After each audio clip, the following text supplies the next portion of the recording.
Hi, and welcome to another edition of People Progressing Podcast. So excited with having Coach Paula Krueger on today. I call her Coach K. To me, she's the real Coach K. Um, Not to taking away from the Duke Coach K, but she's my Coach K. Was very fortunate to be able to coach with her and teach with her at Thunder Ridge High School and learned a lot. She probably doesn't know this, but I used to come watch practice and stuff and not just kind of be a fly in the wall. I love to do that and learn, and learned a lot from her, how she ran her practices and so forth, and the leader and the coach that she is. But Paula, thanks for coming on. I hope everything works out with this, with the technology we have here. But just give us a little idea of where you grew up and how you grew up and what sports you played growing up and those kind of things. Sure. First of all, thanks for having me. You probably don't know it, Coach White, but I watched several of your practices and came to a lot of games. I'm kind of a basketball or baseball fanatic, so it was fun to you learn from anybody. I am from a small town in South Dakota with approximately maybe 75 people. That was when it was Wow. really booming. Related to maybe all of them in some way, shape, or form. Um, I played the only sports that there were available to us to play at that point when I was growing up. I was basketball, baseball, softball, ran track. I loved all sports. I was really kind of a football nut. So I would go to a lot of the,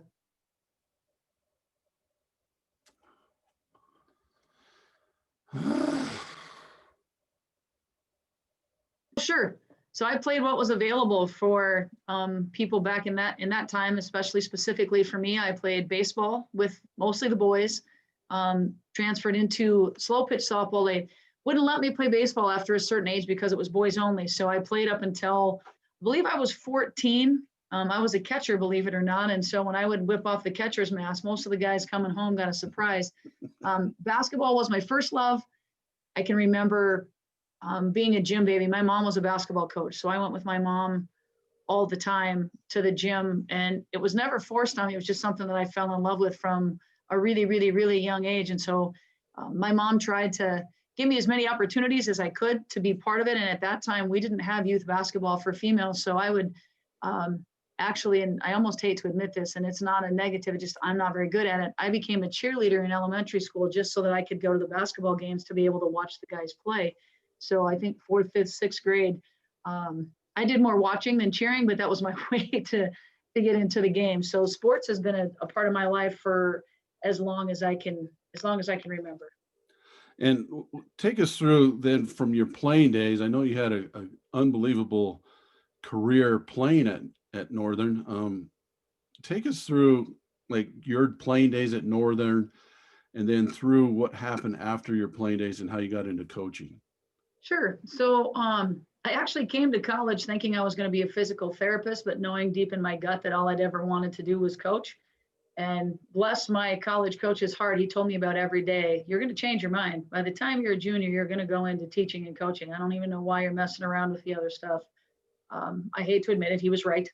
Um, but I played here for 4 years and was surrounded by amazing people. My high school career was fantastic too because we had a coach that just found a way to get everything out of you that was humanly possible.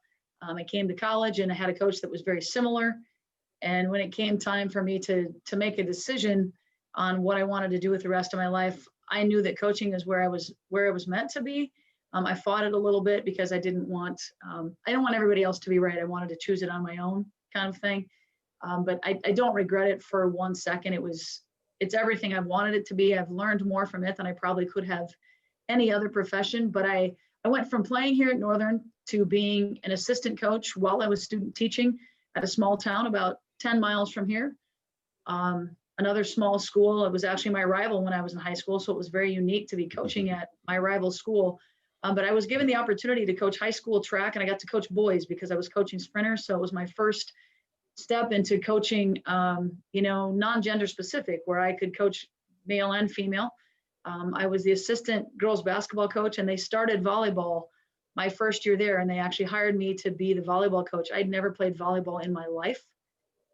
You want to talk about a challenge, but that's when I first learned that it's not all about what you know. A lot is about who you know. And that meaning that I hired assistants that knew a great deal about volleyball. I knew about the kids and the relationships and what it was going to take to get them to play hard. I didn't know where to put them or how to necessarily coach strategies in volleyball. So my assistants, I learned really early that they were going to be someone I needed to work with and help in any way, shape, or form I could, because they were going to be what made us as good as we could be, especially in the sport of volleyball, because my knowledge base just wasn't in it. But So you're, from there, go ahead. but I'm sorry, but your base with your influence and your and how you dealt with kids was always there, right? It didn't Yeah, matter that's if you know so much about the sport at the time, because that can always come. But what separates you is how you deal with kids and how you have a heart that wants kids to just grow and be better. when Terry Eckstein, who was the principal superintendent at that time, called me in to do the interview for volleyball. I was actually at basketball practice. I was in a t-shirt and a whistle and a pair of shorts. And he's like, "You have a polo here?" And I'm like, "I don't have anything here." Well, the head coach, Troy Holland, had a polo. So I put his polo shirt on. I went in and I interviewed for a volleyball job. And I had no business really interviewing for it if you were going to base it on my knowledge of volleyball. And I probably learned as much about myself coaching that as I did coaching something that I felt very comfortable with, because I was not comfortable with the strategies of volleyball. So I was reading books and watching videos and all that kind of stuff. But I was really comfortable with the kids because I had been there with them. I had learned who they were. I think Terry was probably pretty smart because he knew the kids would come out if I was there, because I had a way of getting them to come out. And then I surrounded myself with people that knew more about volleyball than me. And, we kind of rolled with it. I went from there, I got married and I moved to Nevada, and I was assistant basketball coach there as well at a high school, and also got to coach some track. It was very unique for me because I went into a high school basketball program that was struggling, that hadn't had a lot of success previously, and was given an opportunity, to build from the ground level with my JV kids, who we were so competitive in practice and they love to be there. And bless their hearts, I still talk to the majority of those kids now.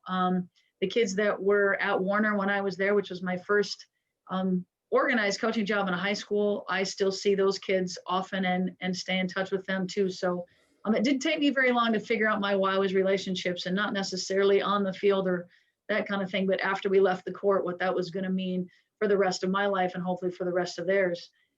From Nevada, I came back here to Northern State and was blessed to be the assistant women's basketball coach and take on a job as the head softball coach. I played college softball, but I had not coached it. I had coached baseball from age 16 to probably 20 for my brothers. So trying to transfer my knowledge of baseball into softball.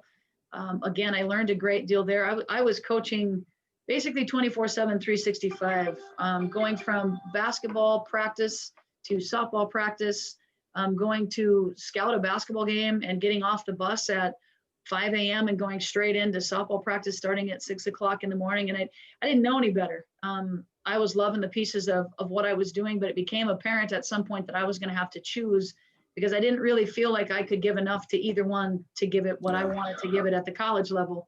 I was lucky enough to be here for 6 years, and Coach Fredrickson, who was my head coach that I played for, was also who I worked with here, said, "You need to leave. You've got to get out of here." And he said, "If you ever want to come back here and be the head coach here, you need to go learn someplace else. You got to go stand on your own 2 feet." So as any good parent does, he shoved me out the door. I ended up in Colorado at the School of Mines. One of the greatest blessings to ever happen was leaving here. And one of the greatest blessings that I didn't know was going to happen was leaving Mines and ending up at Thunder Ridge. I thought I was done with the high school piece of my life. I didn't really think I had a desire to teach. I knew that I wanted to coach. Little did I know that the people that would probably influence me the most and get me back to my love of coaching were the kids and the people at Thunder Ridge. That kind of brought me back to that passion that I had lost when I left Mines. And it wasn't really gone. It was just buried a little bit. I didn't do a really good job of get better instead of be bitter. I was bitter. And it took that move to Thunder Ridge to get rid of some of that bitterness and to find the joy in coaching again. And that group of young ladies and the people that I was blessed to work with, and Matt and Brian and Rami and some of those people that coached with me, Craig Moody, Kelsey Goings. It was amazing to be around them. They brought so much life back into something that I thought maybe I had lost or misplaced. And so leaving Thunder Ridge was absolutely the most difficult decision I've made in a long time, but wasn't a hard decision. It had been a dream of mine to be the head women's basketball coach at my alma mater since I played here. I'm not going to age myself, but it was a hot minute ago that I played here. And given the opportunity, the reason I say it was hard was because I love those kids so much. And I knew they were going to be special. They were going to be great. They went on to win the state title the next year under Matt and did some amazing things. But for me, that was hard, but it wasn't difficult to decide that I needed to go, because when you have an opportunity to grab onto something that you've set as your standard or as your goal, I mean, it's going to disappoint people, but ultimately in the end, the happier you are, the better you are for the people around you. And ultimately those people are going to understand. And the kids were great right away. I mean, it hurt everybody that I was coaching. Wasn't easy for me, but they were fantastic. I can remember Maddie Ward coming into the office and just saying, "Coach, you got to go." Like that's a no-brainer. Yeah. Jasmine was the same way. Others, it took a little bit longer to come to that way of thinking, but they all did come to that way, and they were left in good hands. Matt did a great job, took them to a state title, and winning isn't easy. Winning is hard. So to do what they did, I was like a proud parent a little bit. I came back here basically for a 3-year interview to have the opportunity to be the head coach. So I was the assistant coach for 3 years. And when I was given the chance to be the head coach, the first 2 years were challenging. We didn't have a very good record. I took over for someone who is as much like a dad to me as my own parents are. And the thought of failing was almost paralyzing at times. I really, really struggled with how to balance my vision for what the program should be and what he had already built, and trying to mesh those two. And I will be the first one to tell anybody I failed, and I failed miserably my first year. Not because we didn't win enough games, but because I hadn't figured out how to mesh what my dream and my vision was with what he'd already built. And in doing so, I think I alienated some student athletes that had put so much time into the program. I should have let him help me. And instead I was trying to do all the work, and it just didn't work. The second year was much better. Finding a balance in between those two things. That fear of failure, whether people believe it or not, that's a very real thing. Mm-hmm. And failure is probably your greatest teacher. And I went into year 2 with my eyes much more open to the fact that I hadn't done a good job. And looking in the mirror when you're as competitive as I am and telling yourself, man, you stunk. That too was a pretty eye-opening experience, because I'm not sure that I ever truly had told myself that I stunk at a time when I actually did. It was more so when things were going pretty well. It's pretty easy to say, I could have done that better when you're still winning 20 games. It was pretty hard to tell yourself that you weren't very good when you were only winning 10 games. And so that was a big learning thing for me. Last year we were better. We won some games that we probably shouldn't have won, and we lost some games we probably shouldn't have lost. But you could see my vision starting to, I could feel it. I think people could see it. This year has been so different than anything I've ever experienced as a coach. The flexibility that you need to have right now, the fluidity of the situations that you're in, because something is always changing. I told my kids at the beginning of the year, I said, this year is written in pencil, guys, because we're going to have to erase so many times to write something different in. And we've had to. But these kids, the resiliency that you find in young people is amazing if you give them a chance to be resilient. I always tell other coaches that your kids don't know that anything is wrong unless you're the person that complains about it. And so trying really hard to focus on the get to mentality versus the have to, and the opportunities that you get, treating them as they're truly golden, because they are, because you just don't know when you're going to lose them. For instance, last weekend we had 2 different opponents scheduled, and because of COVID, didn't get to play either one. And, we came in on Friday, and me not knowing how my kids were going to practice, maybe having a pity party or feeling bad for themselves, how they would respond. And they responded unbelievable. It was one of the best hours of practice that we'd had. And so you can choose how to respond. You can feel bad, but you don't have to live in it. You can feel angry, but you don't have to live there either. And so learning and seeing those kids choose to respond in a positive fashion to something they don't control, as a coach, is maybe one of the most winning feelings that you can have.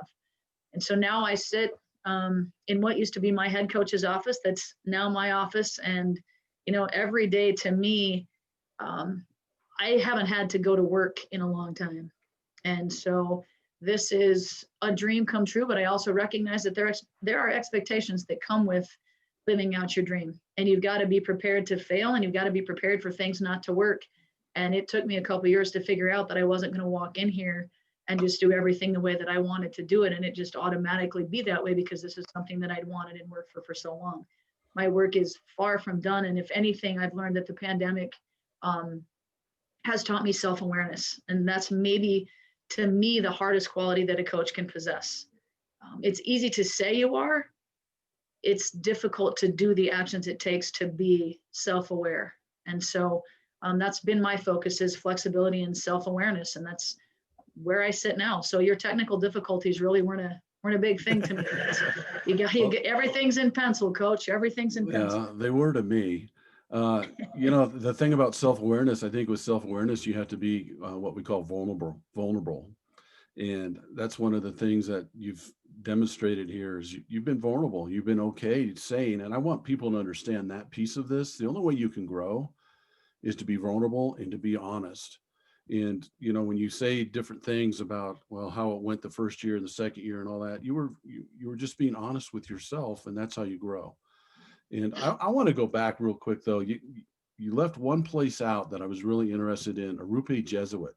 Ah, You coached there for a year.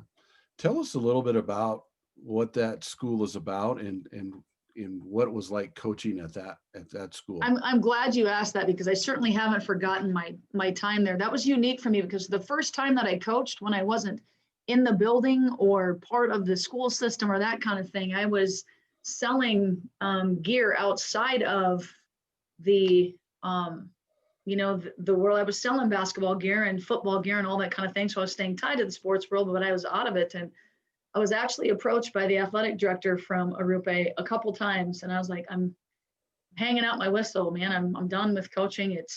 I was in that bitter, not better place. And he's like, yeah, but these kids could use you. You can't imagine how great it would be for them if you would come here. And I talked and I talked and I talked, and I actually was at Thunder Ridge selling gear to the women's basketball program, to your girls program.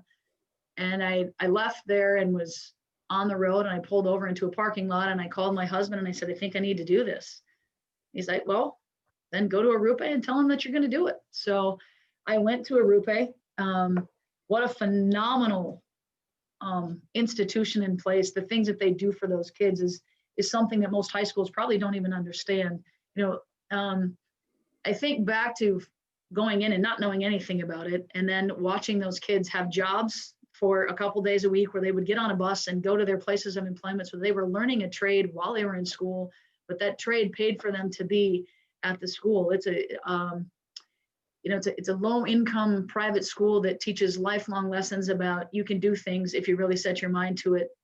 And it gives you opportunities to learn on the job. And it gives you opportunities to learn about maybe some things that you didn't necessarily think you would like, that you end up liking. And then you find places where, man, I always thought I was going to do this. And at age 16, you're like, oof, that's not something that I like. For me, it was a chance to give back in a way that I wasn't able to give back before.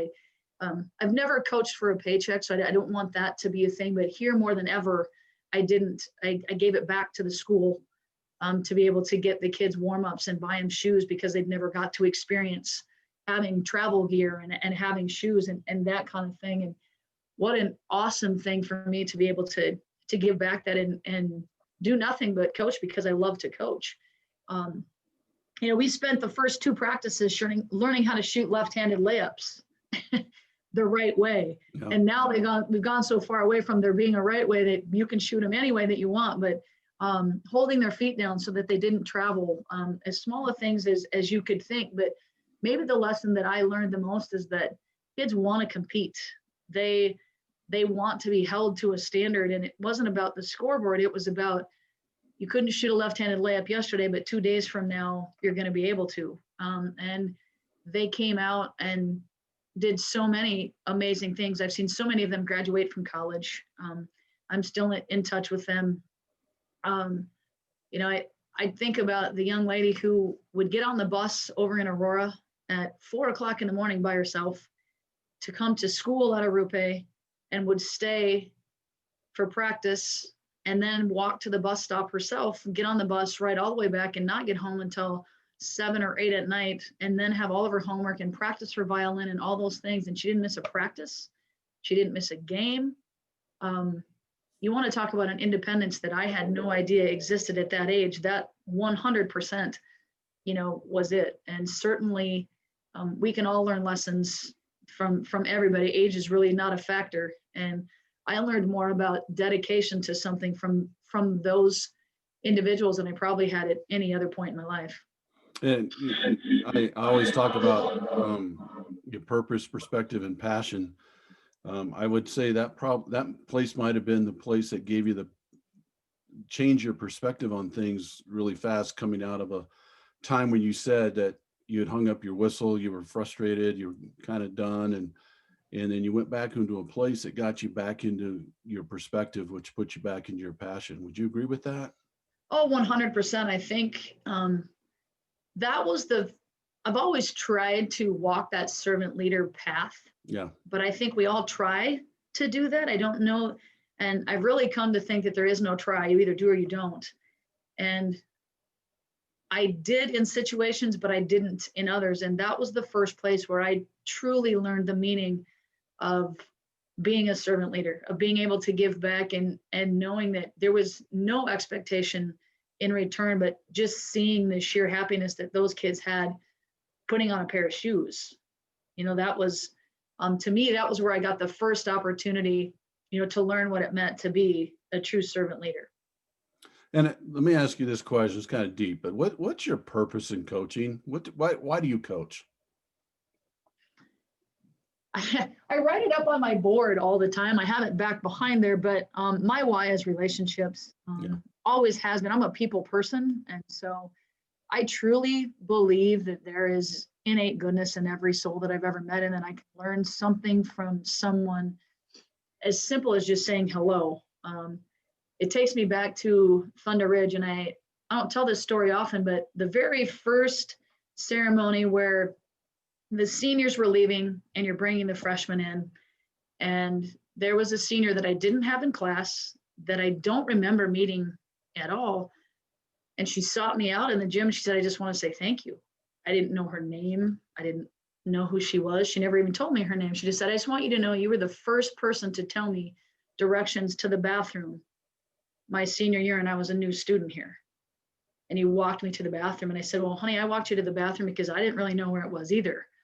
And, she sought me out to say thanks, and to think that walking someone to the bathroom because they didn't know where it was could lead to, feeling wanted or special or paid attention to.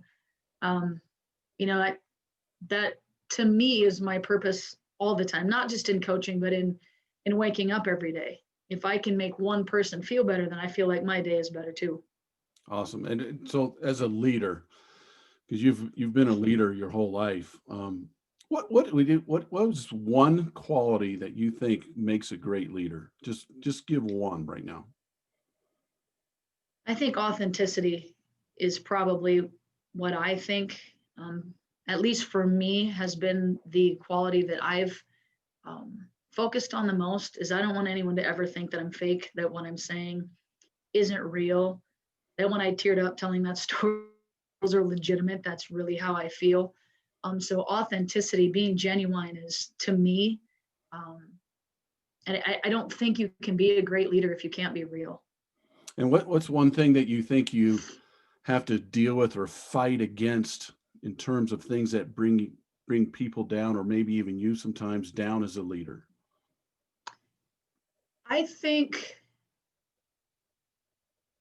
don't know that we all know how to call people up. I think we know how to call people out, and learning how to bring people with you versus making somebody else feel bad to bring somebody up. I think that's probably the greatest challenge. And I think sometimes, being authentic and being your true self, specifically being a female, um, I have a big personality. It can be a lot. And for a male leader, I think sometimes they feel like that is leadership, being that big personality and being loud. And I think sometimes for me, I was told more than once that it's intimidating. And so the variance between that piece and how then I have to change, not change who I am, but change how I call people up versus how I hold people accountable. That has been a big challenge for myself, and probably not just related to being a female, but in my instance, that's where the big difference was. My personality being big was intimidating to not just my female counterparts at times, but to male counterparts as well. And that certainly was never who I was trying to be. That's just me. And so learning how to still be yourself and call people up with that authenticity and being genuine, because sometimes being genuine, I can deal some harsh truths that not everybody wants to hear. And remembering that I need to deal those in a way that can be accepted, that calls somebody up versus making them feel like they're called out or singled out is not one of my greatest talents. And so working on that challenge has been, I don't want to say difficult, because when you have a challenge, you get an opportunity to rise to it, but it's certainly, it's a harder piece for me, because a lot of times I just want to say it how it is, tear the Band-Aid off and move on. And that's not necessarily how everybody functions. And so recognizing that I need to adjust that authentic way that I would do it to deliver it with, I always say that you can do a sledgehammer, or sometimes it needs a ball peen. And so sometimes I got to lessen my hammer a little bit. Well, and being self-aware of all that is huge. I think great leaders are very emotionally intelligent. And you've really described, I think one of the key things in being a great leader is having emotional intelligence. The first thing, emotional intelligence, is being self-aware. And the second thing is being empathetic. Another one is empathy. And you've shown that through your thing. And the other one is social awareness. And you talked about this, and I want to go back to it. You said something about you still are in contact with kids that you coached 20 years ago. How important is that to you? Oh man, that's nothing brightens my day like a phone call or a message or anything from one of my former players, from the graduation invitations from Rianne Ray, just graduated with her teaching degree and wants to be a PE teacher, and it was so awesome to get that invite. I couldn't attend, but super proud. And Jasmine graduating, and her mom asked me to send a video so that she could put a collage together. But my players from 25 years ago, I'm still in contact with those people. I've been parts of their weddings. I've babysat their children. Those are the pieces to me that matter the most. Out of the blue, probably 3 weeks ago, I got a phone call from a former player who was looking at switching jobs and didn't really know how to say it. And we would text or say hi, but it was a 40-minute conversation. She's like, "Coach, I'll know you'll be honest with me. Just tell me what you think of this." And, those kinds of things are why you do this, the opportunity. And it's not just the great things. Those are certainly awesome to be part of. But, when things are tough, knowing that they can come home. And that's kind of, how I've always wanted it, to be. We just did a chapter with my basketball team here. We have a leadership group, and we read a book as a team, and we go through the chapter, and it talked about vision. And it was good for me to have to kind of sit down and verbalize what my vision is, because I always know in my mind what it is, but to be able to tell somebody else. And I told him, I said, my vision is exactly what I've lived. I want a student athlete driven culture that never ends, that, when you leave here, you can always come home.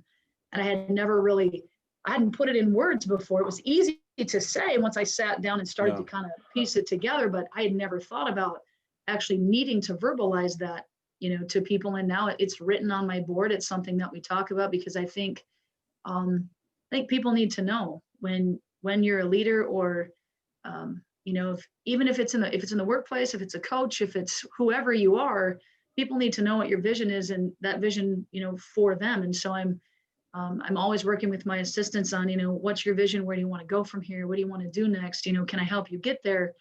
Um, and I think that's just important for everybody around you to understand what your vision is. And I don't know until the last couple of years that I ever verbalized it to anybody. I don't know if I thought they had ESPN, they'd just be able to see it, or what, but definitely being able to verbalize that. And now my team, they write their vision and their mission every year, and it's plastered everywhere so that they can see it all the time to hold themselves accountable to exactly what they all agree they believe in.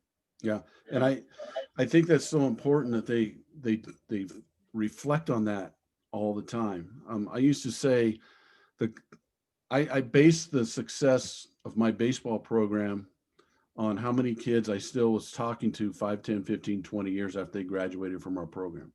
Not how many state championships we won or anything like that, but what were those kids doing? Were they productive members of our society? Were they great husbands, fathers, um, sons, daughters, all those different things? I never had a chance to coach girls, but when I taught them in school, it was the same thing.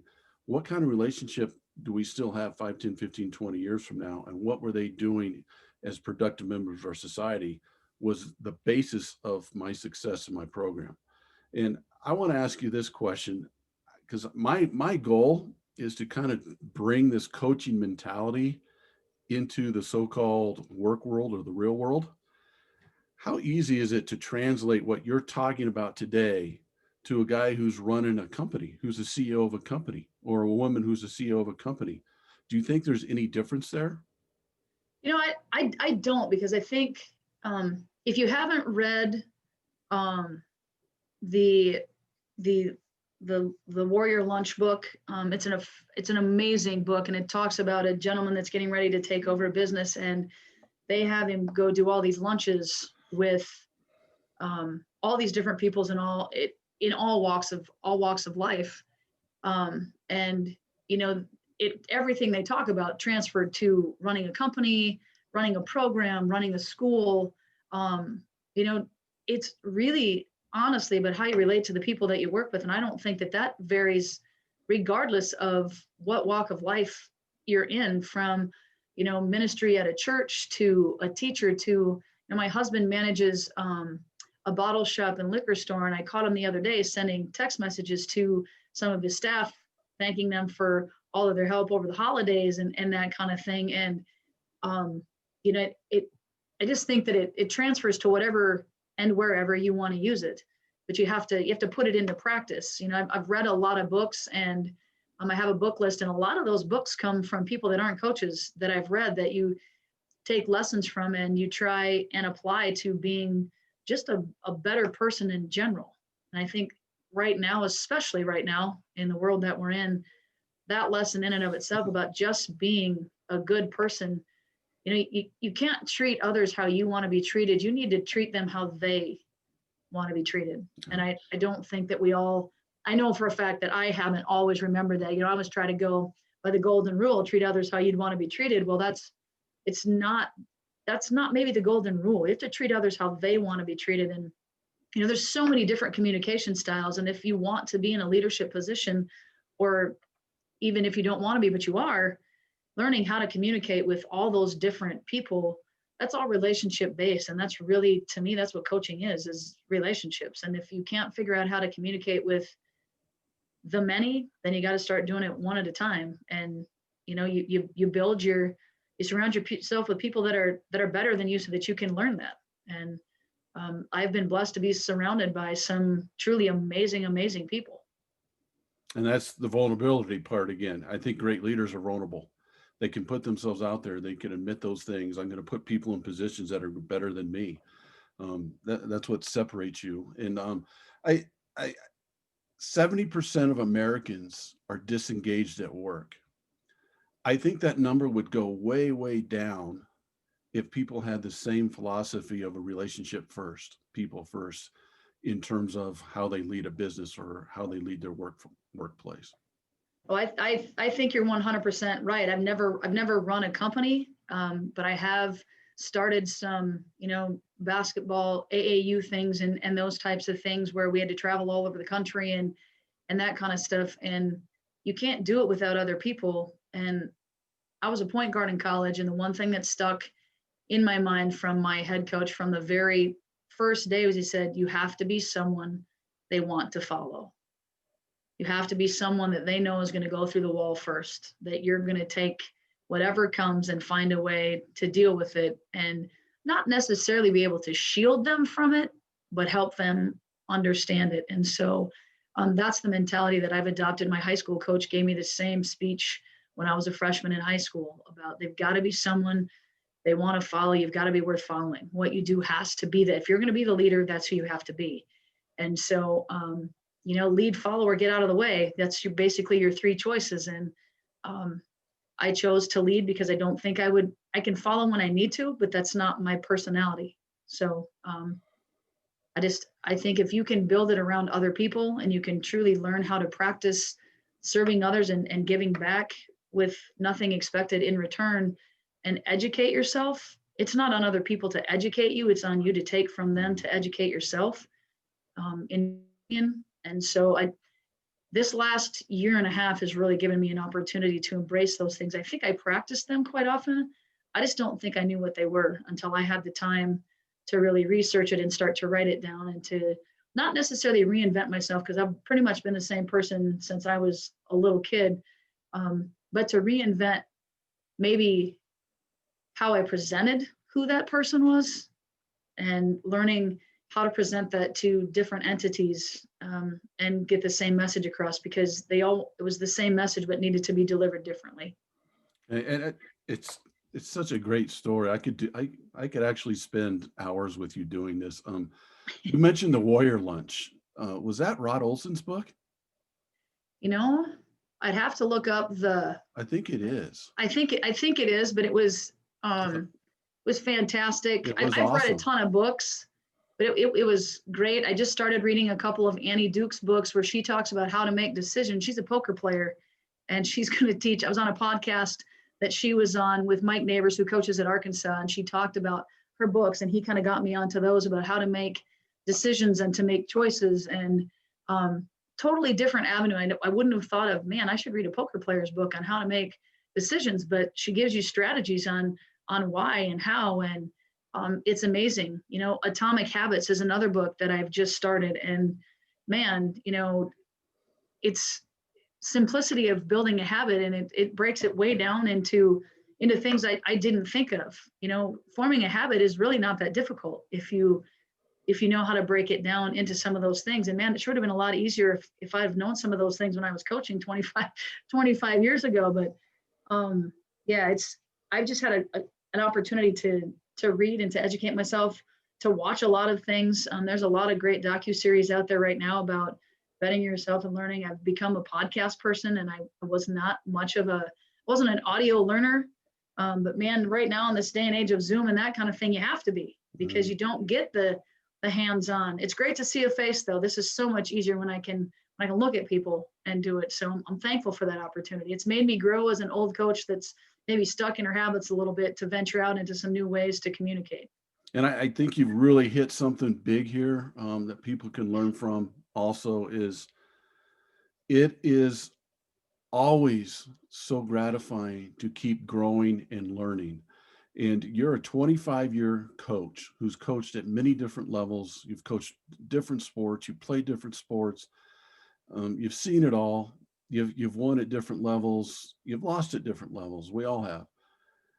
But you're still out there reading books. You're still out there. The name of this podcast is People Progressing. You're still out there growing and learning and progressing on a daily basis.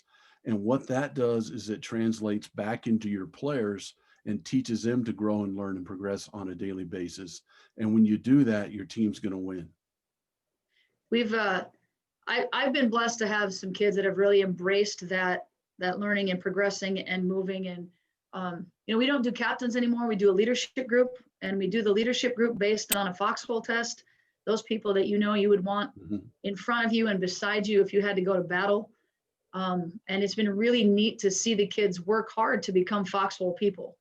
because, when your teammates are picking their leadership group and you're someone that isn't in the foxhole yet, but you can get there, it becomes a lot easier to grab onto, reading and that type of thing. We're currently reading Raise the Game, Raise Your Game right now, and it's been absolutely fantastic. We read a chapter a week, we talk about it, and just watching them take things from it and hold each other accountable for the things that they've said and talked about has been really, really fun for me to see that. So if you're not learning, to me, that's kind of stagnant and it gets to be a little bit boring. And I don't know that I'm going to coach forever. I hope that I get an opportunity to coach for as long as they'll let me be here. But when I'm done coaching, I don't think I'll ever be done wanting to build relationships with people and, venture in maybe into a new area of life in a business world or as an administrator at some level. Sean Patterson reaches out about once every 2 months asking me when I want to be an athletic director. And so maybe he's got something there. I don't know, but I know that I'm not done taking steps and moving forward, because I have to be better for my kids to be better. I have to be different for my kids to be different. And so if I'm not willing to do those things, I can't expect them to be willing to do it either. And so whether you want to call it shared suffering or whatever it may be, if I'm not willing to do it, I can't ask somebody else to do it too. And we'll wrap this up. And thank you for your time. But what I want people to get out of this is a college basketball coach coaching at one of the highest levels you can coach at. And she's proven to you that people first coaching or people first leadership works. And by that, I mean what you just said with having a leadership team, leadership group within your team, and having them grow and learn and grow as leaders all the time, and realizing the importance of that, not only for your team, but for them as individuals. And what I want people to get out of that story is even the highest ranking coaches, that's what their bottom line is. That's what they do. Why can't people in business do the same thing so that we can get that 70% of disengagement of people down? That's my goal in my life, is to get people enjoying what they do. And it's through people first coaching and people first leadership, through business, through coaching, through athletics. That's what it's about. And you just proved that you can be a coach at the highest level, but your focus is still on developing and helping people grow and progress. So I want to thank you for coming on, Coach K. And we'll be following your team. It's been an honor to be on here with you today. And I know that this podcast will help a lot of different people and help people not only as leaders, but it's just in their individual life and growing. So do you have anything else you want to end with? I want to say thanks to you for reaching out. Your book is fantastic. What you're doing is fantastic. Who you are is, nothing short of amazing when you continue to want to give back after being in education as long as you have. And to anybody listening or that listens to this that you put up, please feel free to contact me anytime. I'd be happy to visit, chat, whatever I can help with, or if you just have stories that you want to share, please. I love that kind of stuff. That makes all my days better. So go on Northern's website. My email, my phone number are right there. Call, text, email anytime. That's awesome. And we will be in touch. This has been, I know the technical difficulties I had on my end really was frustrating this morning. Again, as a true leader, calmed me down, got me out of that. And this has been great. So thank you so much. And best of luck with the rest of your season too. Thank you very much. About winning, we want to win. But I always say that character wins. And what you're doing is you're building more and more character through your players. And when you build more and more character through your players, you'll win on the court. So I appreciate it. And we'll be talking to you soon. Thanks a lot, Joe.